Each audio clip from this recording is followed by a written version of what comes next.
Hello, it's Miss Tourism Uganda here at the Uganda Museum that was founded in 1908.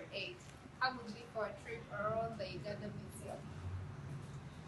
And right here we have the Uganda Museum in pictures. Everything you see here, you'll find it inside the museum. And then this right here is audiovisual heritage that shows how people back then in Uganda enjoy music. You can see this drum right here. And then this section right here talks about the apes. Uganda has 50% of the world's mountain gorilla. This is a silverback. It was called Ndahura. It got an accident and died at 28 years in Bwindi Impenetrable National Park, and it's here as a reservation in the Uganda Museum. This part right here shows the beginning of Uganda, and we have the very first gun in Uganda gifted to Sebenga Kugulu by the Arab traders. We have the cowrie shells, the very first money we used in East Africa, and we have the ambangles that were used then to capture slaves during the slave period.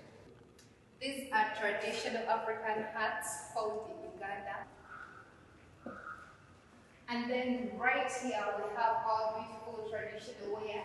This is a gomesi worn by ladies in Uganda, and then this is a kanzu that was introduced by Kabaka Suna.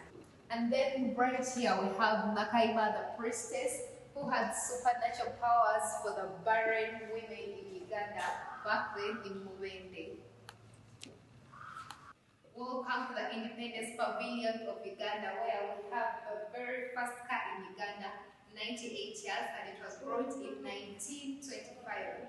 And this is a canoe that was used at Sese Island in Lake Victoria, also locally known as Lake Nalubali. Inside the it are paddles that were used like this.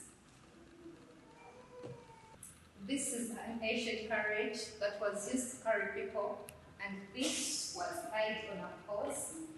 This was actually used back then before cars were being used in my country, Uganda.